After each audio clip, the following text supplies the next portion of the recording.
बिस्मिल्लाहिर्रहमानिर्रहीम। अस्सलामुअलैकुम। मोहम्मद नियाज़ .net की जानब आपको खुशामदीद। और इस ट्यूटोरियल में हम स्मेयर टूल के हवाले से पढ़ेंगे कि कोरल ड्रा में हम स्मेयर टूल किस तरह यूज़ कर सकते हैं। कोरल ड्रा को ओपन कर लेते हैं। ओपन करने के बाद सबसे पहले मैं यहाँ पे एक गोल दायरा लगा लेता हूँ। शिफ्ट की मदद से करूँगा ताकि बिल्कुल परफेक्ट आए। एंड देन उसके बाद अब यहाँ आते हैं हम अपने स्मेयर टूल की तरफ। तो इससे लास्ट टाइम हम लोगों ने स्मूथ पढ़ा था। स्मेयर टूल क्या काम करता है कि शेप को बाहर, इनसाइड या आउटसाइड, अंदर या बाहर की जानिब उसकी शेप को चेंज करने के लिए हम लोग इस्तेमाल करते हैं। सबसे पहले इसकी प्रॉपर्टी में हम देख लेते हैं। यह ऑप्शन जो है हमारे पास निप साइज़ यानी कि जो ब्रश होता है, ब्रश हम यहाँ से कम कर सकते हैं या ज़्यादा कर सकते हैं, ये देखें। और कीबोर्ड से भी हम ये यूज़ कर सकते हैं शिफ्ट की मदद से। अब यहाँ देखिएगा स्क्रीन पे कि शिफ्ट में प्रेस कर रहा हूँ और माउस का जो लेफ़्ट बटन है उसको अप एंड डाउन करने की मदद से ये देखें आप इसकी ज़ाहिरी हालत को चेंज कर सकते हैं। ये देखें,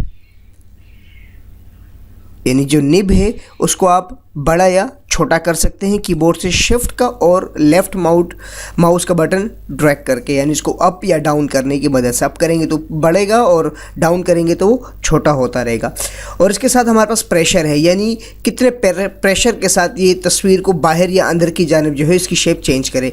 उसमें फिर हमारे पास एक स्मूथ है और एक हमारे पास जो पॉइंटी होता है जो बिल्कुल मतलब बारीक करके उसको लेके जा रहा हो। तो भी हम प्रैक्टिकली करके देख लेते हैं इसको। सबसे पहले यहाँ पर मैंने एक अपने लिए निप साइज सेलेक्ट किया, प्रेशर उसका 100 भी है।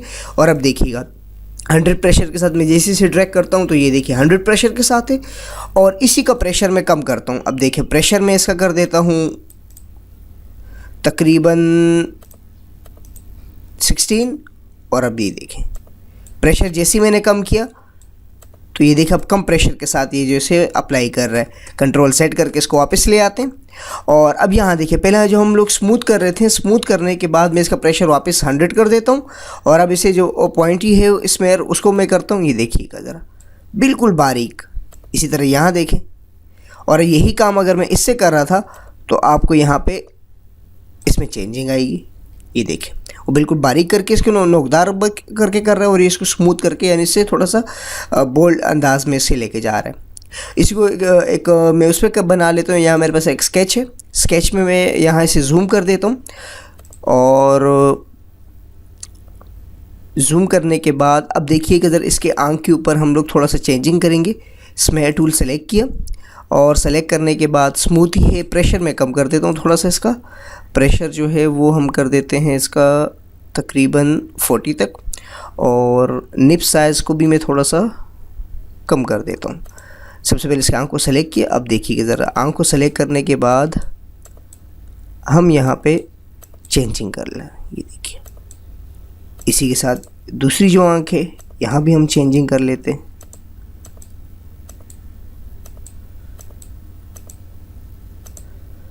और अगर बाहर की जानिब करते हैं तो बाहर की जानिब इसका चेंजिंग आएगी। ये देखिए सिलेक्शन सबसे पहले करना है। सिलेक्शन करने के बाद आप ये करेंगे। इसके साथ इसको भी हम चेंज कर सकते हैं। साथ में जो उसकी नाक वगैरह है इसको भी, ये देखिए इसे मैं शिफ्ट F4 की मदद से स्क्रीन पे ले आता हूँ। ये देखिए शेप को आप बिल्कुल टोटली इससे चेंज कर सकते हैं और अपनी मर्ज़ी से जो चाहें इसको इफ़ेक्ट वगैरह दे सकते हैं। ये देखिए